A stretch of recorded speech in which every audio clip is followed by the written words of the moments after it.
Hey, Kelly. Hey, Dean, thanks for having me. Oh, you're very welcome. Okay, so Kelly, congratulations that you've just signed or you've just started a 1 year long engagement, which is fairly long for a lot of fractional CMOs. But it's going to be a 1 year long engagement. Today's day one, and I want to have you tell folks who you are, and then tell them what you normally see problem wise or opportunity wise in the first 90 days or when you first show up at a new client. So, my name is Kelli Schutrop. I'm a fractional head of sales and head of marketing combo. My company is called Thoughtful Resound, and I've got about 15 years spent in the space, primarily in the B2B professional services space. And so, the problem that I typically come in and see in that space is such silos between sales and marketing, where sales is running. Here in 2024, they're experiencing leads are not coming in the same way that they were before, and they're starting to feel a little bit antsy and nervous about that and want to really generate more leads coming in the door. And then Right. with marketing, they've checked all the boxes for years and they're trying to figure out what else they need to be doing. And in my background, I started out managing marketing for half of my career and then pivoted into consultative selling again for professional services, and something that I needed so strongly to dig into if I didn't want to be viewed as a commodity as a salesperson and just sit and do cold calls, which was not my interest and intent, was to build myself as a thought leader or a trusted expert in my space. So that is a challenge that I see, and an opportunity, if we reframe it differently for a lot of companies, is taking their key leaders, not just their brand and getting it known, but taking each individual key leader. So C-suite individuals, sales folks that need to be out in their communities, and really building them up as a trusted expert where they're sharing those insights, those aha moments with prospects so that they can generate more inbound opportunities. Yeah. So Tamar, hi.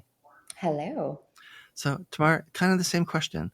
What do you normally try to get accomplished in the first 90 days? The thing about fractional CMOs is, whereas like any full-time CMO, knows that they should start accomplishing stuff relatively soon, they're not under the kind of actual Mhm. limited pressure, right, and constraints that a fractional CMO really is expected to hit the ground running and get something done, soonish.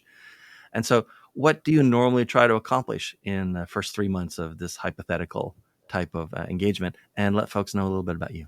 Sure. So my name is Tamar Yaniv, and I'm a fractional CMO and head of revenue. And I started my own company, Fractionally, back in March of 2023. I primarily work with e-commerce leaders, SaaS founders, and manufacturers in the space, but I have about 16 years experience throughout many different verticals in the startup world, and I also have the scars to show it. So, specifically for this question, I'm so accustomed to this build the plane while flying it, which I think specifically fractionals, yeah, and like all the parachutes that you need along the way as well. But I think this is the unique thing that fractional CMOs need to accomplish and really be calibrated towards when they enter an organization. Is as much as you're taking a seat inside of the organization as having an executive seat at the table, you're not fully integrated in the way a full-time CMO would be.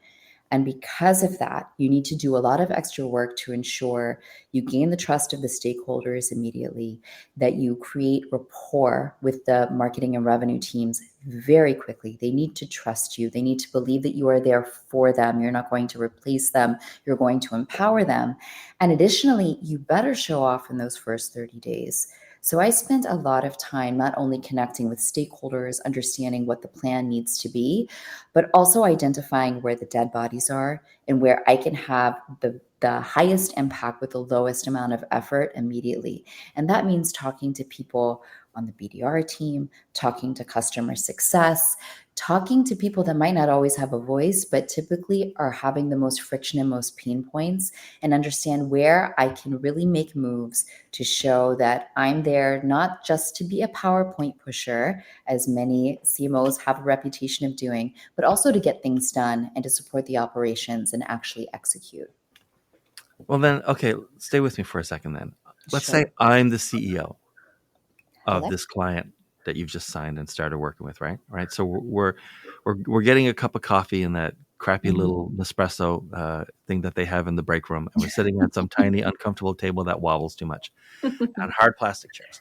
And I say, hey, so I've never had or worked with any kind of CMO before. Right. So, I've allocated the spend. I'm trying to get max value, but like, tell me, from CEO to CEO, what should I be doing or what should I stop doing for the next 12 months so that you can have the biggest possible impact here? So I think the most important thing is there needs to be a very short communication and feedback loop between the CEO and the fractional CMO, and they need to make space for that, because otherwise you end up operating as just another kind of agency inside of the organization, chasing answers, trying to get sign off, trying to get the autonomy and the power to make the decisions that you need to make. So you need that CEO to be on board with regular communication cadences, to ensure that you can really have his input, that you can be very aligned. Also, his second or her second most important job is creating space to ensure that you are able to execute and move things and get things done. Again, if you're just coming with a lot of plans, a lot of ideas, a lot of PowerPoints, and not able to actually integrate inside of the organization to manage the team, to have the right people, process, platforms in place, you're going to just continue to operate as an outsider and not be able to be as effective as possible. Also, with a limited amount of time. Typically, Right. fractional CMOs are not full-time inside of an organization. And Kelly, if I'm the CEO of this company, what should I be doing or not doing to either like enhance your strengths or at least to stop muting your strengths? Sure. Now, typically the CEO is the one who brings in the fractional Mm-hmm. CMO, so they already believe in what can be accomplished Yeah. and understand the track record. Oftentimes, the rest of the company may not have that visibility yet. So I think establishing that rapport and credibility is so crucial for the CEO to take their clout and the trust that they have gained over years working with different individual leaders as well as key contributors within the organization, and just make that space to say, this is our fractional CMO. This is why I've brought them in. It's one thing for the fractional CMO to introduce himself. That's great. It comes with much stronger credibility when the CEO states, this is why we've brought them in.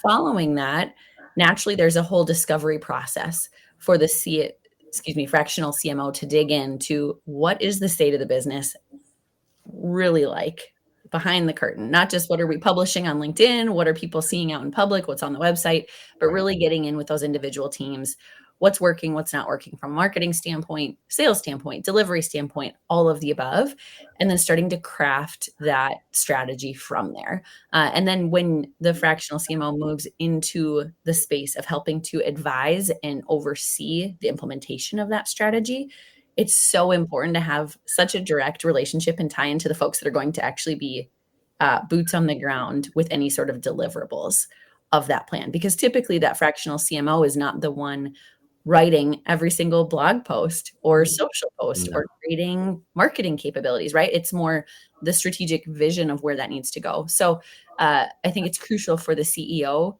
to understand that there's going to be that discovery phase, the presentation of the strategy, and then it's going to take some time to implement.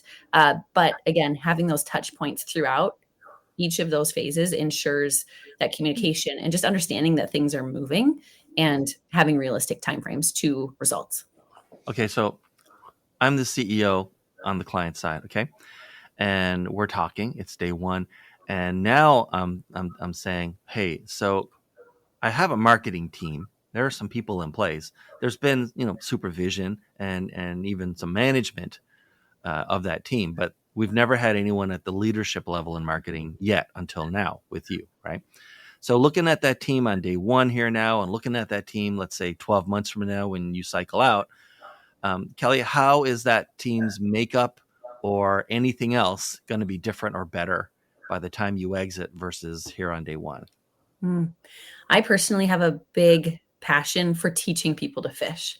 If I come in and wear the hat of fractional CMO and say, I'm going to direct everyone, they're going to keep doing what they're doing, maybe a few more things here and there, and then I step out, it's hard to keep that momentum going, right? So if I can equip individual leaders within that team to start thinking more strategically, there's benefit for their career growth, the company growth, everyone. So that teach to fish method I find to be so beneficial. So I would anticipate that the team has greater skills coming out of it. So let's say, for example, we need to establish the key leaders within the organization as trusted experts, build thought leadership around them because we're doing a great job on the brand side. Now we need to start having more representation individually. We're going to see skills raised, like how do we host a podcast? How do we host fireside chats?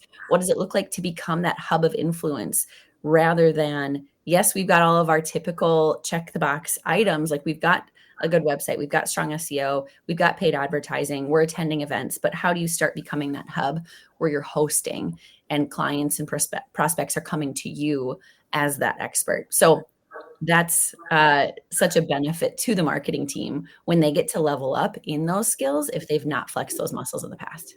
Right. Okay. Tamar, if I'm the CEO and I want to know how's this team going to look or be different a year from now, like what's an answer? Or actually, let me like recharacterize it a little bit. How often do you need or end up needing to like rebalance a team, like contractors versus full timers, insiders versus agencies, that kind? And I'm sure you show up with like a Rolodex of specialists that you have in case you need to like cherry pick one of them and say, hey, we need some help on SEO or whatever. Like how often do you end up sort of remixing the team at a client? It's really dependent on what's already there. And yes, you're right. I do have a long bench of subcontractors that I trust, that I know can deliver it. I think every fractional CMO or revenue leader should. But I really want to identify, I'm a huge fan of EOS, by the way, and I carry that Me with too. everything I do. Yeah. So right person and the right seat, and understanding, do they get it? Do they want it? And do they have the capabilities to do it? And I really use that filter through the way that I look at a team and team building. That's one approach. Almost always, I do need to help with the hiring process of bringing more people in-house. There are certain roles, and based on the individual organization, that will just serve better by having someone really take ownership of the success of the information, and to raise up a leader that will own that strategy, that will own the success. I'll say also my leadership approach is, I'm very much a servant leader, but I'm also kind of like a stage mother. So, and I just realized this about myself. I really am sitting on the sidelines, encouraging, cheering. I want to become the number one cheerleader for my team. I want them to tie together as individuals, even contractors. How is this serving you in the future and your goals? So you are now sitting as a content writer inside of the organization. What are your career goals? Mm-hmm. How do we also check the boxes for you and what you want to accomplish, so that they begin to tie together their vision of themselves inside of the organization? And that's how I approach team building, how I approach setting up a team for success. There's a lot of emotional connection there and support, which I think women in leadership have oftentimes a really strong approach. And I definitely lean into that. And I really, after a year, my goal is that it's very clear who's in what seat and what hiring needs to be done, or what, when certain benchmarks are hit, what else needs to be done to help the team grow and help them reach their goals. All right. So then now I have it's the easiest part of the entire podcast because I'm just going to have you fill in a blank. So easy. Everyone loves this question. Nobody loves this question. The question is, many clients just don't understand blank. Many clients just don't understand that they need their key leaders and their sales team to have a strong brand in the market beyond simply their company brand having strength. Because people love to develop relationships with individuals. And especially if you are in an industry where it's more of a consultative sales process and it's going to be lengthy, your prospect likely knows that you and your competitors are worth considering. So let's say they know you you're a part of that conversation from the beginning, there's a lot of that nurturing that will take place in the sales process that happens at the individual level naturally, right? And if people don't know about you, of course, we want to have more people know about you from a lead generation standpoint. But it's one thing for a prospect to say, wow, this company looks like they know what they're doing. They're buttoned up, look sharp. It's another thing for them to come in by way of the CEO or another C-suite individual or a salesperson and say, I've been following this individual on LinkedIn for the last 2 years. They're consistently sharing information that helps me level up as a potential client internally without needing them. But now that I have a need for their services, their products, whatever they're offering, they are definitely on the short list for having this conversation. Right. And the beauty that causes is the prospect comes in highly educated about what they need and why you are a really strong potential to solve that challenge for them. And then Tamar, what do you think? Many clients just don't understand what? I think many people in general, not just clients, don't understand that marketing isn't magic. Marketing is discipline. Marketing is work. Marketing is multi-channel. Totally magic. Don't look behind the curtain. Don't worry about it. You Just know, money. as much as we all hopefully have in our background, in our repertoire, in our bag of tricks, a few things that we know will drive success, it really is discipline. It's testing, it's data, it is follow through, it is connection between different parts of an organization and breaking down those silos. And my job is to facilitate that. My job is to make marketing the central nervous system of an organization, to ensure that they're getting all of the most important information from product, from data, from sales, from customer success, from executive, and using that to create experiences that will move your revenue pipeline and move your customers' future, existing, and past back to a place of bringing the company profitable. And I'd love to add on that point about, you mentioned magic dust, right? Marketing is not just this magical process. What I've found is that when something is working really, really well, business owners typically think, I don't know what just happened behind the scenes. You could say this of SEO, you can say this of the use of AI. Like there's a few different approaches that tend to get that reputation of like, I don't know, the marketer just like sprinkled some pixie dust on it and it works. But if that marketer went away, I'd have no idea what was working. And I think a good skill of a strong fractional CMO is to demystify why something works and educate as they go so that it doesn't become this, I don't know, we tried it once and it didn't work. Or I don't know, magic pixie dust and it works everywhere anytime we spend money, but we don't really know the how or why. So helping them understand the mechanics of what levers to pull and why it's worked in that environment. And market shifts, industry shifts can all make a difference of that same exact strategy or tactic playing differently today versus in 2 years, for example. Okay, so here's my next question then. You've both been in the field for approximately the same amount of time. You're at like a Panera with 3 other people at your table, and Kelli, we'll start with you and then we'll switch to Tamar. So like the other 3, they sort of invited you here because they just became fractional CMOs last week.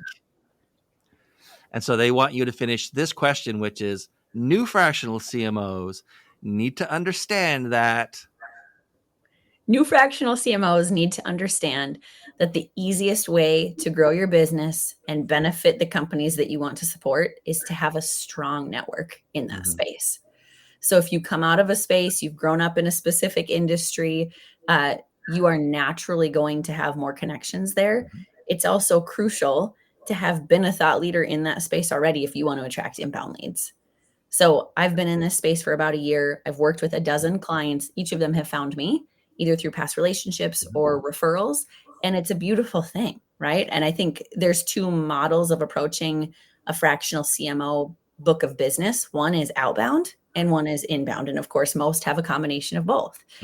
So I think it's so important to, as you're launching and you launched last week, look at your short list of people who have been your supporters, people that you've worked with in the past, people that you've stayed in touch with from a networking standpoint, and share with them what you're doing, what you've launched, how you can support them, how you could support other people in their networks, because that ripple effect really does drive a lot of referral business.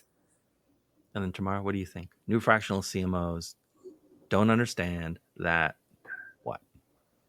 I'm not sure what they do or don't understand, but the two pieces of advice that I would offer from my own experience would be it's really important as any marketer and any organization to market yourself inside of the organization. A lot of times, especially organizations that are ready to bring in a fractional CMO, they don't have infrastructure already for those internal comms to share what's happening, to share the wins, to create that story of what marketing is doing that's winning, what the roadblocks are, et cetera, et cetera. It's your job to advocate for what you're doing and tell your story. The second piece of advice that I would give is you need to find a beautiful balance between fearlessly speaking up when things aren't working, when people aren't working, and be that executive leadership that sometimes has to have very hard conversations or give very hard truths, and balance the fact that many will still see you as a sort of agency that needs to people please. Don't be afraid to speak up and be fearless when the time comes, and also be very conscientious of where you've been positioned inside of the organization. Okay, so Tamar, I'm going to give you a first crack at this. Okay. One of the concepts around the podcast is the guests are not curated, in that we don't like deliberately put specific people together. In fact, it's completely random. Everyone chooses which time slot they're going to drop in. They have no idea who the other guest is. I don't know who the guests are going to be typically. And then we're in. Bang. I've met everybody and talked to everybody, but I don't know which particular podcast slot they're going to be in, which means everybody ends up in a podcast with another person in the same field doing roughly the same kind of work usually, and but doesn't know them and has never had any experience with them. So this is the opportunity. We only started doing this in season 5. This is episode 114, so we're in season 5, right? So like you can ask Kelli any question you want. Kelli's on the hook to answer it, and then she's going to ask you one. I love it. So first of all, Kelli and I had the pleasure of getting to know each other briefly before this podcast. And the thing that stands out the most to me, other than her wonderful expertise that I've learned more about during the recording, but also that she is also balancing being a mother to a very young child while working in her fractional business. And what I want to ask her is, how do you find the balance, and how does this setup support you and also your goals in growing your family? That is a lovely question. And for context for everyone, I have a 4.5-year-old and a 3-month-old. So I actually just rolled in from a maternity leave. I chose purposefully to do a self-funded 3-month maternity leave, which was a decision in and of itself as a solopreneur. And I was so thrilled to have the opportunity to make that decision. Now, the balance has been quite beautiful, because as I've stepped into this space of being a fractional head of sales and marketing, I've been able to be pretty selective of the clients that I'm working with. Just like they're selecting me, I'm choosing them as well. So I'm working with really good humans who have a lot of grace for just life things that may come up, right? I haven't had anything too crazy arise yet, but when it comes to kids, and I know everybody has experienced this post-pandemic, there just needs to be a bit more flexibility. Now I'm blessed to have a really good support system with childcare, so I'm able to plug in. But even just the process of feeding a baby and all of the things that go along with that, it's really nice to be able to juggle my own schedule, right? I've got a number of clients that I work with consistently on a fractional basis, other clients that come in from a project basis. So it's really helpful just for me personally and for my family that I'm not sitting at a classic 8 to 5 desk. And if I step away for 15 minutes or 30 minutes, something's going to blow up, right? Like I know, and I can gauge what each individual client needs when I'm in meetings with them, what deliverables I'm providing to them. So it's been really, it's been quite a beautiful season for this. All right. And then Kelli, your question for Tamar. So my question for Tamar is, what caused you to want to launch your own business as a fractional CMO, as opposed to having been in leadership marketing roles for years?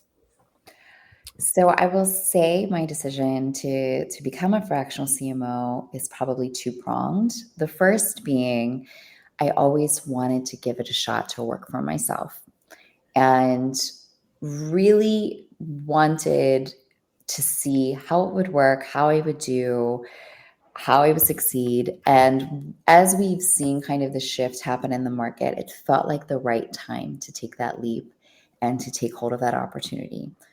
Also, I became a first time mother around the same time that I decided to do that and decided to restructure my life, my career, my business in a way that could not only facilitate me taking the leap into working for myself while serving many clients, but also building a balance at home that served my family and my goals as well. So that was part of my decision making.